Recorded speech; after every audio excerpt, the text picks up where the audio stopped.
met Chevy behind the Wesley Center in the spring of 2003. At that time, the Wesley was a main meeting place for people on the street. It had public washrooms, free meals, mats you could sleep on at night, and most importantly, a free telephone. People hung around outside, and you could find almost anything if you had the right approach. A friend of mine had met Chevy a few days earlier and sent me to find him.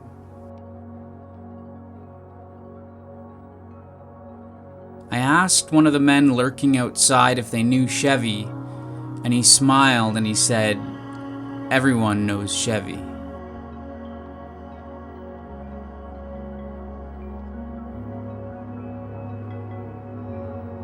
He directed me to a rooming house on Mary Street behind the Wesley Center.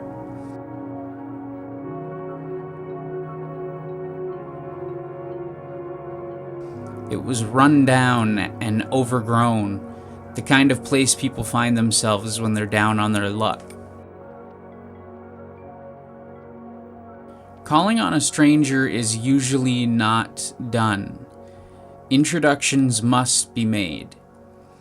But withdrawal is a strong motivator, so I knocked. The door opened a crack, and a pointed face appeared in the gap. My explanation must have been good enough because Chevy invited me in. He was shirtless, wearing baggy pajama pants that hung low on his hips. He had a skinny frame, the protruding potbelly of a middle-aged man, shaggy hair, and a beard. His light blue eyes were barely visible through a permanent squint, and his nose was large and narrow.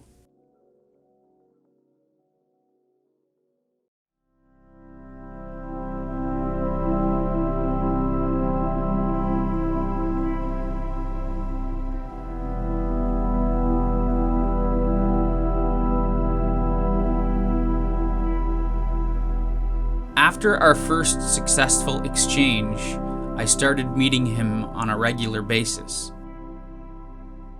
He bought his supply of opiates from different people throughout downtown. Patients with severe medical conditions who sold their prescriptions for cash or other drugs.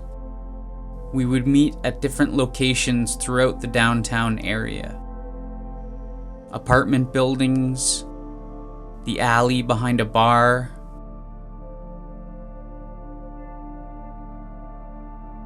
a row of houses where some bikers lived, and the parking lot across from the jail.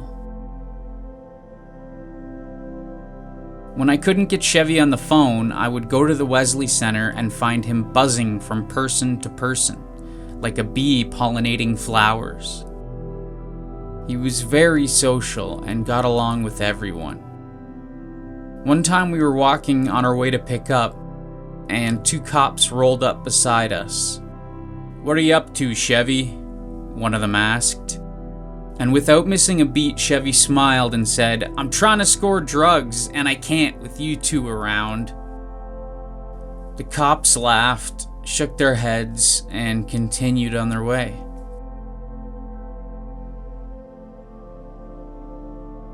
Chevy was what my friends and I called a lifer, someone whose chances of changing were slim to none. Another place I would find him was his ex-wife's apartment on Tisdale. Chevy was father to her 1-year-old baby girl, and was allowed to stay there occasionally. He supplied her with drugs and used it as a place to inject. The first time I went there, I watched Chevy cook up. Chevy would prepare his shot in a flurry and stab himself like a quick-draw bandit going for a speed record. He would yank back on the plunger, and if he found no blood, he would move on to the next spot in an instant. I was speechless the first time I watched, and I've never seen anyone nearly as fast. When he finished shooting up, the two of them argued about the amount of crack Chevy had given her, and as the dispute got more and more heated, I couldn't help but watch their baby girl in the corner. I remember thinking it was the saddest thing I had ever seen. I wish that were still true. The Wesley Center has apartments for the severely ill and disabled. When Chevy wasn't allowed at his ex-wife's place, he would stay there with another friend of ours named Donnie AIDS. It wasn't a very creative nickname, but we knew two Donnies, and one of them was dying of AIDS. One day I showed up at the Wesley, and an ambulance was parked out front. I saw Donnie smoking a cigarette, and as the ambulance pulled away, I asked him where Chevy was. He pointed at the back of the ambulance, and he said, "Chevy's dead." At first I thought he was being dramatic or joking, but Donnie wasn't the type to break the tension with humor. He had found Chevy stiff on his couch that morning. A symptom of long-term intravenous use, especially as veins collapse, is what's called missing or a miss. The needle slips out of the vein and the liquid is plunged into the surrounding tissue. This causes an abscess and an infection that often needs medical attention. Every junkie has missed dozens of times over the years, and Chevy was no different. It wasn't until 3 weeks later that we found out what killed him. A large abscess in his thigh where Chevy had missed a shot, and the severe infection burst, leaking into his bloodstream, poisoning his system.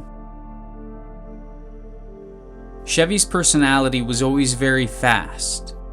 He raced motorcycles when he was young and never sat still a day in his life. When I looked at his motionless, clean-shaven face at the funeral, he was unrecognizable. He didn't seem real. It was as if someone had staged the scene and he was off running around somewhere else. Chevy's frantic, drug-addled lifestyle was central to his character, but on more than one occasion he surprised me with his empathy. And even though ours was the type of fragile relationship that exists between addicts, I still called him a friend.